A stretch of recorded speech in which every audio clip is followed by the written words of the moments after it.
Welcome back to Medieval Art. I'm Dr. Brian Keane, and with Dave Lewis, we wanted to discuss a few additional points about the series in general, and more specifically, the finale. I mean, one aspect, Dave, that we've talked about all along is this time compression and what that means in terms of overall chronology, but also what that means for the characterization of personages that we've come to love in the lore and in also the additional cinematic versions. I'll say that if we begin with a character like Galadriel and her relationship to the rest of Middle Earth, there were aspects of her power that I felt were lacking, her magic and her wonder. We have some backstory about the drowned goddess appearance and the queen who will be darker than the foundations of the world, which was really beautiful in a way. But her sense of trust and doubt, I felt, came so quickly by the end. So how are you feeling about Galadriel after the arc of the season, and specifically this last episode? I think you hit the nail on the head there. I think that the trusting and doubt, the idea of where they're trying to start with these characters where they're not the characters we know and love. We know that. Okay. The younger versions where they haven't learned all the lore, they haven't learned all of the, ins and outs of the world. They haven't gained their wisdom. I think that's a great idea. And I said that before. I think that was a great idea. However, leading up to this with time compression and stuff like that, you don't get the long distrust, this long feeling with Sauron, with Anatar being the Lord of Gifts. Like I said in the previous video, with chronological issues with the Forging of the Rings. What is it? 1 or 2 lines that she's like, oh, wait a second, hold on. He could be Sauron. Like, it's like you get 2 lines. You don't get this long lasting thing where it's like, he's making this weird decision. Who is this random person that has just rocked up to a Region and is giving everybody stuff? And then also in the same time, why does Lord Celebrimbor, who has this massive amount of lore, feeling, trying to capture this beauty, does that really, really cloud his mind so much that one line from a low-born man, or supposedly the king of the Southlands, really, really affect him in that way, just because he's a smith? You are the smith of smiths next to your grandfather. Why do you think some random guy is just going to tell you something that's so great? Like, also, sorry, not just some random guy. Why does he not know about alloys from the beginning? It doesn't make sense in the way that they want to chronologically bring it about and lead to the result of the 3 rings when the other rings have not been made yet. None of the other elven smiths have been fully seduced by this. So you're going to bring that into season 2 where we already have established that he is Sauron. How is that going to affect the audience? How is that going to make us feel going into the creation of the rings? I agree. I think it is that aspect of the dialogue that felt both too rushed and a bit perfunctory in some ways, for Halbrand to explain the smithing of different alloys at different pressure, so you're not forcing them together really quickly, but slowly. And then saying to Celebrimbor, consider it a gift, that surely cannot be the only instance of watching a long deceit and seduction. I think of Sauron as the great seducer as well. He has to not only appeal to Celebrimbor as the smith of smiths, but a single line about, your craftsmanship is known even in the Southlands. That felt like not enough necessarily to stroke the ego of the great Celebrimbor. I also think in relation to Halbrand's storyline, there were instances, of course, where we saw Galadriel maybe questioning who he is, but the fact that she's in the House of Lore is shown this sigil that he wears, and that became enough proof for her that he has to be this long-lost king of the Southlands. I was disappointed from a researcher perspective that as the great wise Galadriel, even the younger Galadriel, that she didn't pursue that further, to look at a king roll, a chart of kings, a chart of rulership, a chronicle, to try to determine more about Halbrand's lineage. And of course, he told us early on that he picked up the bag with the sigil from a dead man, the corpse of a dead man. So we know that, and that again then felt perhaps too obvious for us as viewers, that how did Galadriel not know it? I do appreciate, though, that we did not have a real interaction between Gil-galad and Halbrand, because there should have been a sense of distrust there. And even Elrond slowly picking up the pieces to come around to doubting Halbrand. But it didn't come from a kind of innate sense that there was some real evil that you've just brought into the realm of a Region. Right. I mean, I talking about Gil-galad, I think his one line with this, and I think honestly, like what we've talked about before, Gil-galad in this show is wasted so far. I mean, a lot of people hate Gil-galad from the show, not realizing, well, not realizing, but not knowing how great of a character he is in the Lord of the Rings, having this massive emphasis on it, and having the whole point of having them having Elrond be his not bard, what is the word, being his herald, right, Yeah. being there with him, being his lore master kind of thing. We dropped the ball of the Apocrypha. What was the point of saying that this is an apocryphal story without it being a lie? So what was the point of that? That was one of my other big things. But also with Gil-galad, him and Elrond are supposed to reject him from Lindon. We don't get that. We're not getting these established things that are leading to the event. Tolkien has very, very clear decisions when he puts words like deceiving, seducing. Words mean things to him. And by not having those words mean what they mean, you're completely throwing out a lot of the Deus Ex Machina, a lot of the eucatastrophe, a lot of the unseen hand of Eru in the world. And I think that is really, I was always, I'm consistent talking about this show and how the writers know the lore, they love the lore. But in this, it seems like they are using things that, oh, hey, it's like the thing like in Marvel and stuff like that. Hey, this is a thing. But they're finding it hard to balance that line between using the lore and then also utilizing it for the story to move forward. I agree. I mean, I think reflecting on Gil-galad for a moment before jumping into the rest of the lore, I am wondering now, perhaps, if the desire to cast him and to write him the way they did in this series is so that we then have a more powerful change in personality, so that he sees really that this fight that Galadriel has been pursuing all along is worthy, and therefore throws himself fully into it and becomes one of the great warriors of the last alliance of men and of elves. That could be a kind of character redemption arc, because he has been either entirely stoic or overly critical and distrusting, but also highly concerned about the fate of the elves. So he has some qualities that I think are redeemable in the long run, the long arc of the show. But you're right, so far I felt a kind of tension with the character, and perhaps that's what we're meant to feel as viewers, knowing how great he is. I do, though, think we also need to see other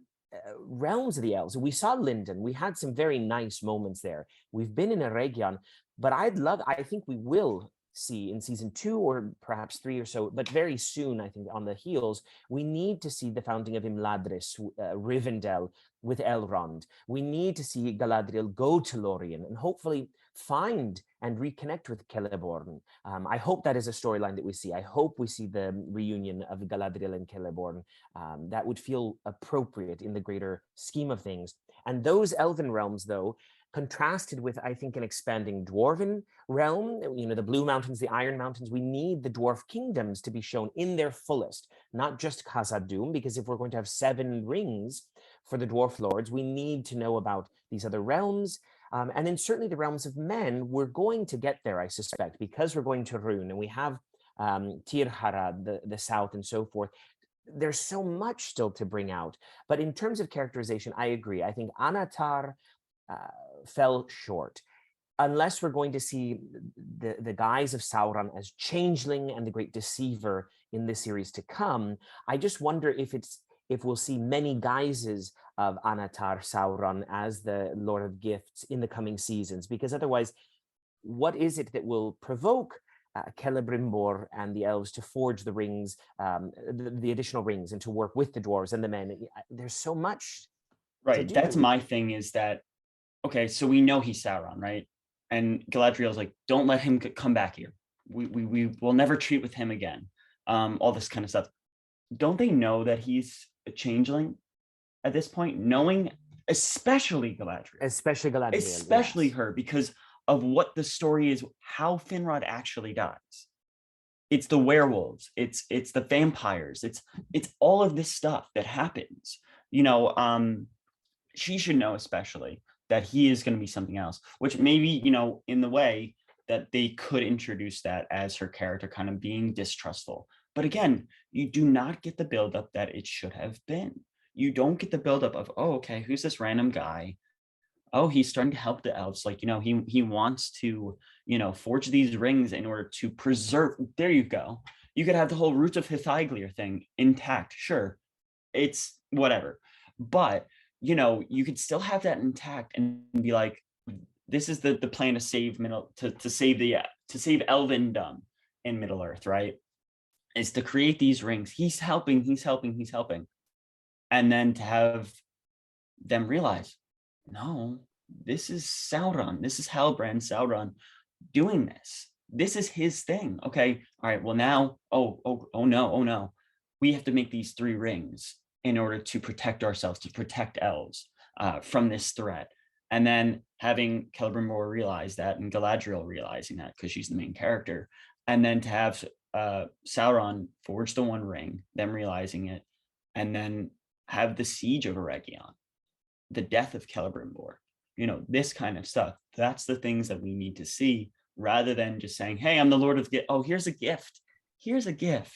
And then just him like blindly accepting something some random man would say.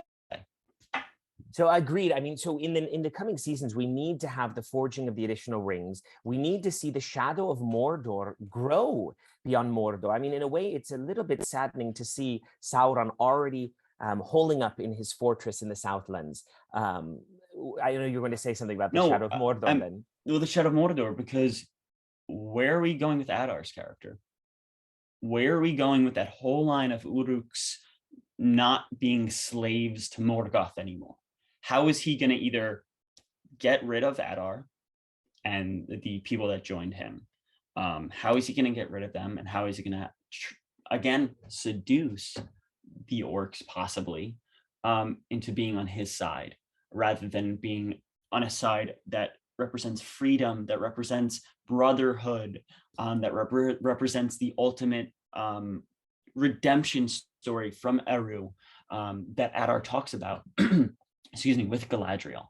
How are we going to get that? How are we going to have them turn from the ultimate evil as we know they are, or penultimate evil as we know they are? So how are we going to get that?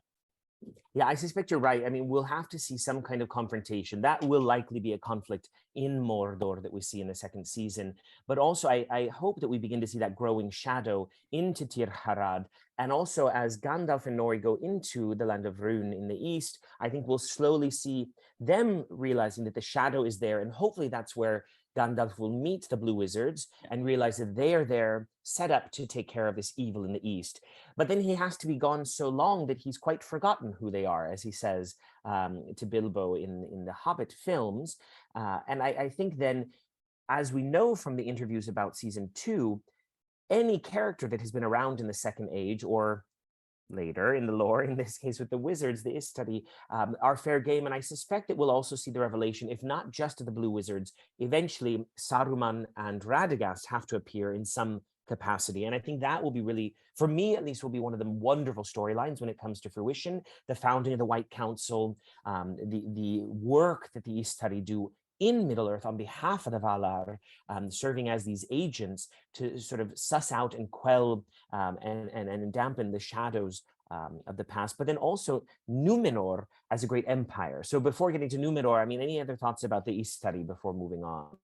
I think the biggest problem that these writers have is that there's so much going on, and where do you cut? I think, where are we going to get, like you said before, the colonization of Middle-earth by the Numenorians? Where are we going to get that? I suspect that with Anadia, and I said that before. I think that's where we're going to get with Anadia, the real Numenor kind of thing that they keep saying. are we going to get the Easterlings? Are we going to get the Haradrim? Are we going to get these people that are corrupted by Sauron? Are we getting these things on the way to Rune? I think that's a great point about the Blue Wizards. I think that would be really interesting to see them, because eventually they are corrupted as well, supposedly. But I think with Numenor, we need to see a change. We need to see Pharazôn doing his thing. And then also, when are we going to get Sauron being arrested by those people? When are we going to get that? So, and is he arrested in his guise of Halbrand? Is it because they remember him as Halbrand that he's arrested? Is it another guise of Sauron? I mean, I've had that exact thought of how do we get him returning to Numenor, or will we? Will he be wasted? He was already imprisoned in Numenor. We've seen that, and he says to Galadriel that he never wanted to leave Numenor. So there is that foreshadowing, perhaps, right? That he wants to get back there. He wants to corrupt Numenor. Yeah, I mean, that's the other thing, is just like he wants to be there. He wants, because he knows. And again, I think maybe one of the best parts about that was with his characters, how easily the men were corrupted into thinking that, or not corrupted, deceived into thinking that, oh, just because this one elf lady says that he's the king of the Southlands, or like, long lost king kind of thing, like they're trying to do the parallel of Aragorn and stuff like that. Maybe that's where they were trying to say, hey, yeah, it was really easy because of Sauron's powers.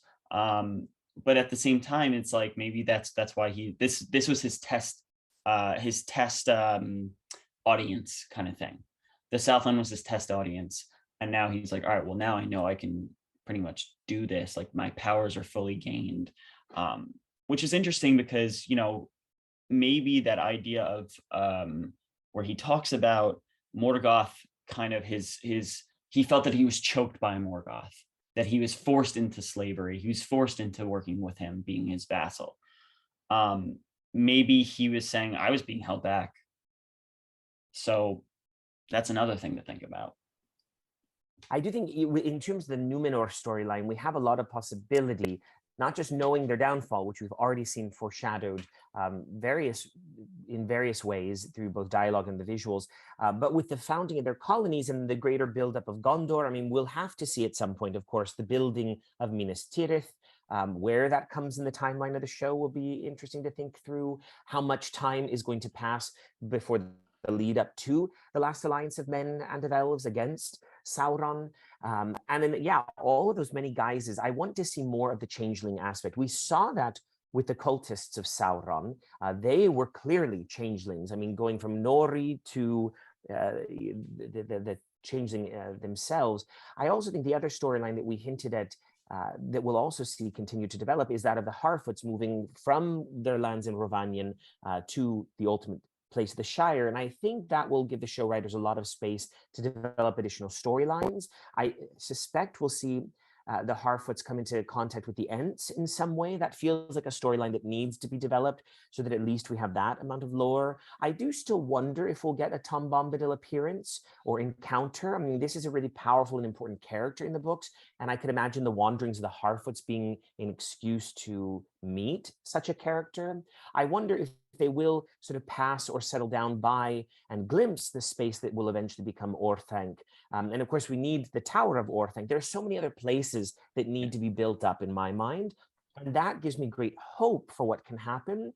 But it will be seeing how this time compression chronology develops. And as we are able to reflect season by season on where have they taken us, what do we still have to come, and how does it now jive with the rest of the lore and is becoming itself part of the lore. So I want to always be open and mindful with the careful suspicion and skepticism that we've had with Peter Jackson and that we've had with other visualizations of the world from animated films and so forth. It's a lot to contend with. So I still remain hopeful, but there are elements, I'd say, for me, don't add up or don't always make sense, in that I don't know the full arc from the perspective of the writers, and I'm trying to still contend with, did it work, did it not work, was it overly simplistic, who was the audience? You're trying to reach those deep specialists, those not familiar at all, and those whose only introduction is the Peter Jackson material. And that may be, as you rightly say, one of the great shortcomings is that it's too obvious.